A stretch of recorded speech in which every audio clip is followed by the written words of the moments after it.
Hello, job seekers and career transitioners. Welcome to Career Strategy Forum. I'm Gary Hines, and you're listening to Career Strategy Forum on G Town Radio, WGGT LP at 92.9 FM if you live in Northwest Philadelphia. And you can, of course, listen anytime at gtownradio.com. I broadcast every second and fourth Saturday from 11:30 a.m. until 12 noon. You can also find my podcast on Spotify for creators and the Mixcloud program system. So I also broadcast, those are the two main platforms.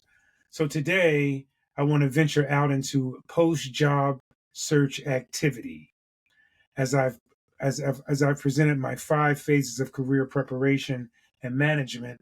Now I'm going to move out to other aspects of job security, job management, that kind of thing. Please check my past podcasts on Spotify and Mixcloud, and also on my website, GaryHinesConsulting.com. All right, so today's topic is working remotely and interviewing remotely. Since the pandemic, we have been involved in this remote world where a lot of people work from home now permanently. A lot of people work some of the time from home, but working remotely and doing things online has its own quirks and sort of special aspects to it. So we're going to try to cover some of that today. So I'd first like to ask, what is remote work? So remote work has been rising in the past several years, only to be accelerated by the COVID-19 pandemic in 2020. Remote work has been made possible by advances in technology and its perspective shifts in human resources and management. Remote companies rely heavily on written communication, documentation, procedures for supporting their teams, and a results-driven approach. The most significant shift remote work has brought to employers and employers' relationships is output. Instead of measuring the hours each employee has spent in a chair, managers measure the time and KPIs set for that employee. All right, so that's a sort of a general overview of what remote work is and its effect that it has on us right now. So, there's just a lot happening in remote work and remote learning. So it's big. It's going to be around. It's going to stick around, and that's kind of where we are. Okay. So let's go into the actual presentation I want to talk about. This is really more formally known as interviewing and working remotely, tips and tools for job seekers. So some of the things I'd like to cover today is that you'll be searching for remote and hybrid positions. You'll look at best practices for online interviews, tips for being productive as a remote worker, and things to consider for success in your remote work position. There is a company I'd like to mention called remote.co, not .com, but .co. If you check out remote, REMOTE.co, it talks about, it shows like quick search filters on the homepage about jobs that are strictly remote. You can restore the full inventory of jobs after a search by clicking the All button, and it might be worthwhile to browse through an entire category to expand your thinking about what's out there. So remote.co. Okay. So finding remote opportunities on other sites. Use remote job search filters on Indeed, CareerLink Jobs, job portals, LinkedIn, and other popular sites. Filters can include hybrid, remote, and remote location. Know the difference. All the major job search sites today allow you to filter their jobs listings according to multiple types of criteria and keywords. Look for a remote hybrid checkbox style filter. If you don't see one, use remote or hybrid as keywords in the search field in addition to your other filters. So be aware there are some differences. Hybrid means some amount of time, and it varies significantly from job to job, in the office. The rest of the time is remote. Then there's remote location. This typically means that the work is remote, but you must conduct the work from a specific location. This can be because of time zone concerns, proximity to customers and or other team members, or headquarters. So remote US, remote Philadelphia, remote Northeast US are all different parameters. And then there's strictly remote, where there's no location specified until the remote indicator. Then you can typically reside just about anywhere. Be sure to read the details of the entire posting, though, because there may be location specific in the body of the posting. All right, so the online interview preparation. Prepare yourself as fully as you would for an in-person interview. Ask in advance if this is a panel or a one-on-one interview. Follow the same in-person best practices you've learned from our other workshops. Prepare your tell me about yourself answer in advance. Dress appropriately based on the industry as you would for any in-person interview. So again, have a copy of the resume you sent, the job posting, and your notes in front of you. Have a pen and pencil ready, or pen and paper ready. Most people equate white clothing with looking clean and very presentable. That definitely works for in-person interviews. But on camera, white is not a wise choice.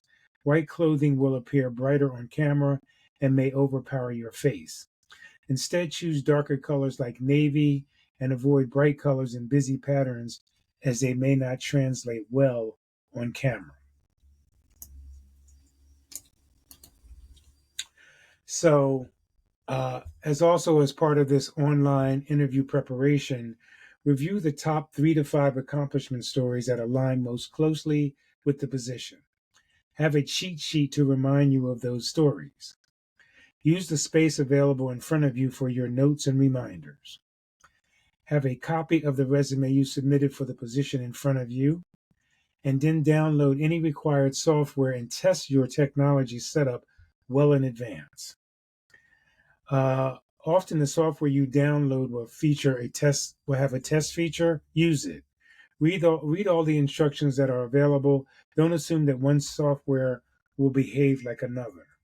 If necessary, contact the software publisher or visit their website if you have questions or concerns about software functions. Okay. The online environment. Choose a quiet, private area with good lighting. Have a neutral, non-distracting background. Declutter the space around you. Consider a headset and have a backup plan. Environment is one of the most important components of an online interview. Take time in advance to ensure your environment is as professional, quiet, and distraction-free as possible. Do you have a second PC? Perhaps your partner or your friend's computer or a tablet? Consider setting up the software on more than one device so that if you have any technical problems, you can try the second option. It's always good to be prepared. Proper lighting is also essential to having a good video interview. If the lighting is too bright, you may be hurting the other person's eyes. If the lighting is too dark, they will have to strain in order to see you. Avoid having any light behind you, even if it's coming from a window.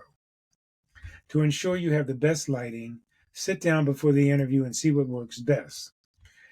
And just as an aside, this program I'm using here today to record this podcast is called Riverside. And there's a test option before you make a recording that lets you go back and just look at how you will sound once you do the good recording. So there's probably features somewhere on your computer that would let you do that. So you can just test the mic, you can test the various things that you're using, the other equipment, to make sure it's working well. A reliable high-speed internet connection is essential. If your home internet is unreliable, find an alternate location and test from that location in advance.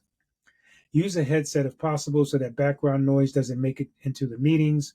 As a best practice, keep the line muted when not speaking or presenting. The headset also helps tune out the distractions that may be happening in your house. All right. So, if necessary, arrange for family members and pets to leave for the duration of the interview. At a minimum, secure pets and small humans with an adult guardian in a different area of the home. Reschedule any outdoor maintenance services and household events to an alternate date, like lawn service. Remove or silence any other items that may make noise during your meetings, such as smart watches, chiming clocks, fans, air conditioners, etc. Communicate with others in the household to ensure a quiet, distraction free environment. Okay, so the online interview technology, use the device with which you are most comfortable. A PC or a tablet is preferable over a phone, but if you have to use a phone, you use a phone. Place the device on a stable surface. Adjust the height and angle so that you are looking straight into the camera. Instructor has the option, well, pros and cons of using a cell phone strongly encourage a stand and do not disturb mode. You can't afford to risk using unreliable or faulty equipment. If your devices are old or unreliable, consider purchasing or borrowing the right equipment. Do this in advance and do all of your testing using that equipment. Test your camera and speaker settings in advance and again at least 30 minutes prior to start time. Silence device notifications. Again, as I mentioned, do not disturb on your phone and use a stand to secure a proper angle. All right, here's some final tips on the online interview. Be aware of eye contact. Look at the camera, not the person on the screen. If you need a moment to adjust viewing angles or sound settings, do that at the beginning of the interview. Be personable, ask questions, and interact as naturally as you would in person. Ask for contact information for all attendees. Just because the medium of communication is different, the purpose of your meeting hasn't changed. Looking straight at your webcam while speaking gives a feeling of eye contact to the person on the other end. If you're having problems hearing or if you realize your camera, despite your preparations, is at an unflattering or bad angle, ask for a moment to make adjustments. That's much better than going through the entire interview at a disadvantage.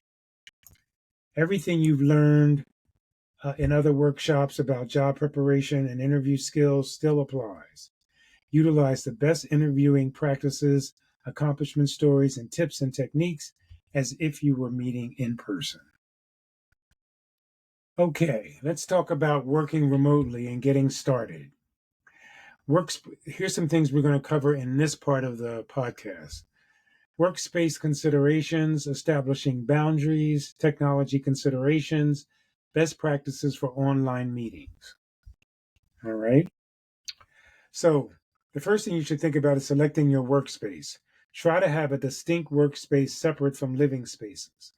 Consider your core working hours. In addition to working space, you may need space for files and supplies. Consider lighting, electrical connections, and internet access. So, natural light, task lighting, current technology, space, supplies, sturdy, supportive chair, all critical pieces. You can also maybe carve out a nook in a bedroom, dining, or living area. The key point is that space that works for you and the work you are expected to do is a good space. You don't necessarily need a separate work from home office to work from home. Some people use their sofas. There's a variety of different things you can do. Okay, so let's establish some boundaries. Communicate your core working hours during which you should not be disturbed. Don't take or make personal calls during those core hours if possible. Of course, we all know things happen. The first person who needs to respect your boundaries is you. You may want to close your office door or have some other do not disturb indicator on the door. Set standard core work hours where you should not be disturbed, as I mentioned, and communicate clearly with family and friends so they are aware that just because you're at home, that doesn't mean you're available. And don't break your own rules. Work during your established work hours. Try not to answer personal calls or establish patterns that allow too many interruptions. In other words, having the TV on or scrolling through email or checking your phone. Try to stick to what you're supposed to be doing just as if you were in the office.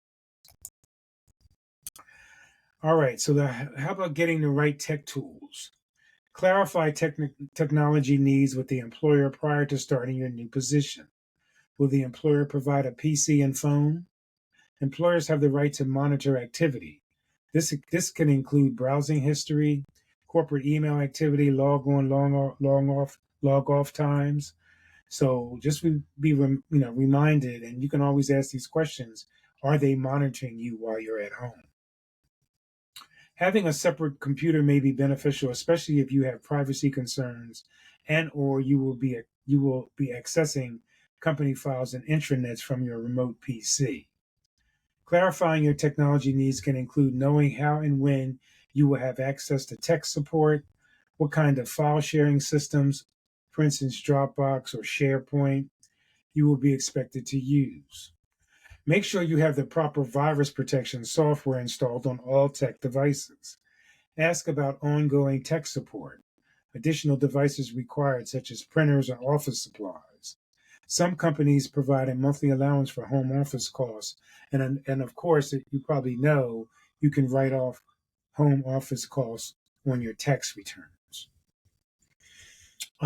Clarifying your technology needs can include knowing when to you can access tech support. I think I covered this already. Okay, sorry about that. Post the tech support contact information in your contact list in your email applications, but also have it written down somewhere in case your tech problems prevent you from accessing your contact list. You just never know. All right. What are some remote communication tools and collaboration tools that are used today? The top ones include things like Zoom, GoTo, Google Meet, WebEx, Teams, and Slack. Pay special attention to all software applications mentioned in a job posting and then research them.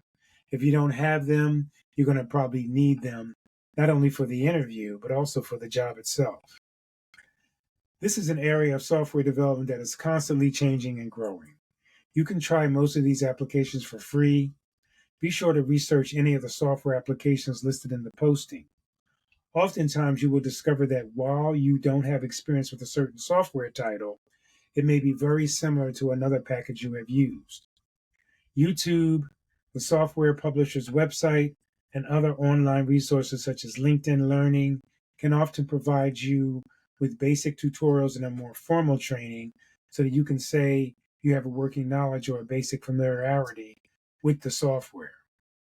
The answer is light years difference from saying, I don't know anything about that software. That's probably a big no-no. Okay, so navigating online tools and common features. So most software has a show and hide video feature where you can, opt out of being shown on screen. Same thing with audio. You can mute your audio. There's usually a chat feature where you can ask questions to the group that's on the call or also privately one-on-one to participants in the call. And you see a participant list also, usually in all of these softwares. So video conferencing, meeting collaboration tools share many common features. Remember that tools can be in different places depending on the application you are using, as well as the device. The same app can look and behave differently on a smartphone versus a PC. Remember that these tools commonly allow you to join a meeting with or without video, use the camera. The same app can look differently on different platforms.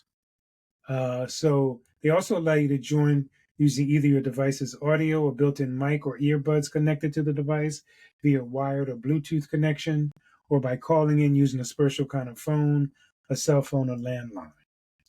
Each attendee typically has the capability to turn audio and video off during the call. The host can also control each attendee's audio and video and can collectively mute or unmute the group. Applications also generally offer a chat capability, which allows participants to communicate via text with the host and with other participants. The icons to access these features are often very similar from application to application, and they are typically grouped on a single bar at either the top, bottom, or left side of the screen. Note that if you're using a tablet or mobile device, you sometimes need to touch the screen to see the controls. I've had that issue many times. Okay, when you present information through an online application, you will have choices about what information you wish to share.